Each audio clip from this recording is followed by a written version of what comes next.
Transitioning has become a contentious topic in the recent years. Those seeking to find their personal happiness have often encountered hostility, neglect, and a lack of basic human empathy. However, it is not all negative.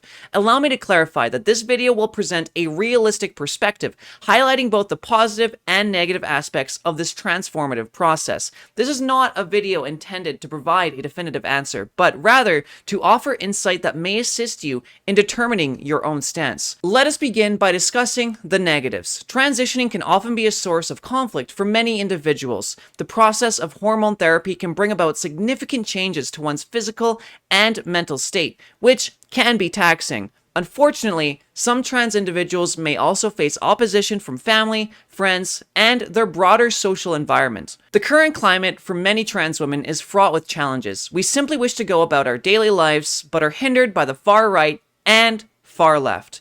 The far right, for example, is quick to deride and belittle us.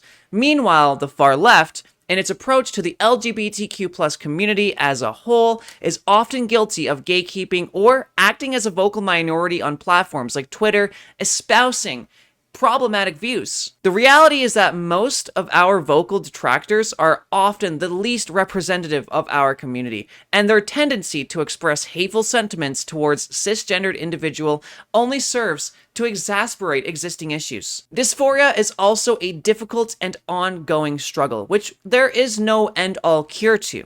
That being said, the process itself does provide a significant change in one's personal perspective and can absolutely help your happiness overall, especially if dysphoria is a huge point of conflict in your life. It does help.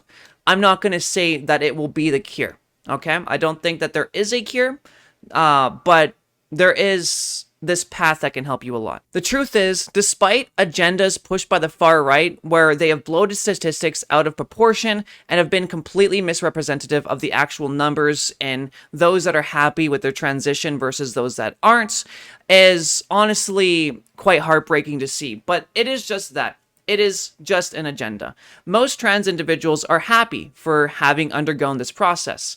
The ability to look in the mirror and see a reflection that aligns with one's preferred gender can be incredibly liberating. Changes in the chest and waist size, as well as other weight distributions, can also be empowering. So look into the actual facts of it. Don't just take what you see pushed in front of you and think that's the actual truth. Transitioning can open up a whole new world of experiences. While it may not be perfect for everyone, it is often worth it. The opportunity to explore one's true self is an invaluable experience. It is never too late to begin this journey. These new experiences can include communicating authentically with friends, experiencing relationships and romance in ways that may have only seemed impossible before. These are the moments that many of us cherish.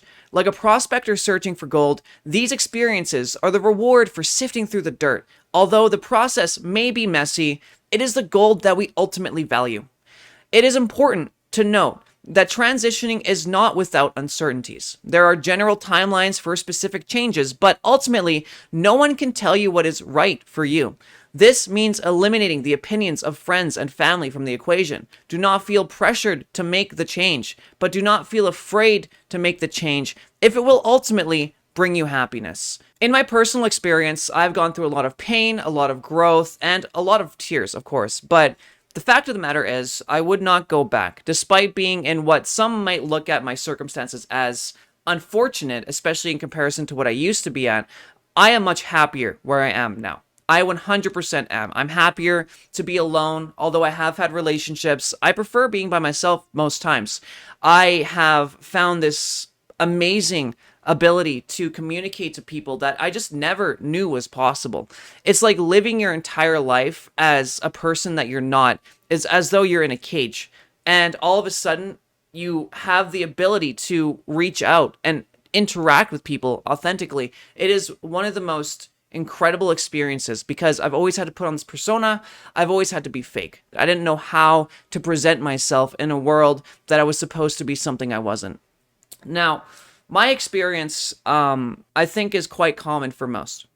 However, there are some individuals that are fortunate enough to have family and friends that support them.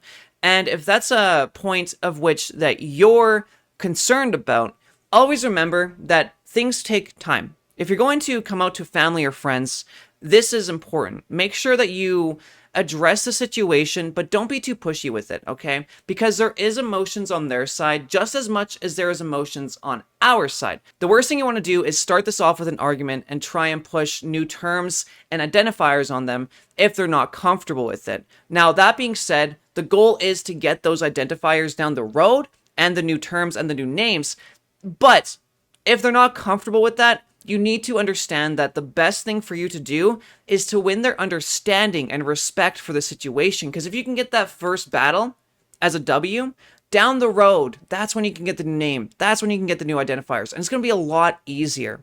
So I wish you the best of luck. If this is something you're going to do, it is quite the ride. I think personally, for many of us, it's worth it. That being said, don't take this as a piece to tell you what to do. I'm not saying this is right for you. I can't tell you that. No one can tell you that. But ultimately, like I said earlier, if you think about it as to what you want versus what other people want for you, you just do that. So if you feel pressure to transition because of your friends, know that that is not right of them to do. If you feel pressure to not transition because of friends or family, know that that's not right for them to do. You need to live your life the best way that you want. And down the road, rest assured, if you don't, you'll become miserable and lose these people anyway. So why not lose people that shouldn't be there anyway in a way that makes you happy versus doing what they wanted initially and all of a sudden you're depressed and resentful and now they leave because of themselves. So, a little bit of a vent there at the end. Thank you so much for your time. I appreciate you watching this video. I am pushing this channel in the direction of long form transitioning content, which will have this type of video, voice changing videos, a bunch of different things like voice lessons and stuff. But if you want to check those out, then obviously I'll be around. Otherwise, I appreciate you watching this specific one and I hope you have a good day. All right, peace.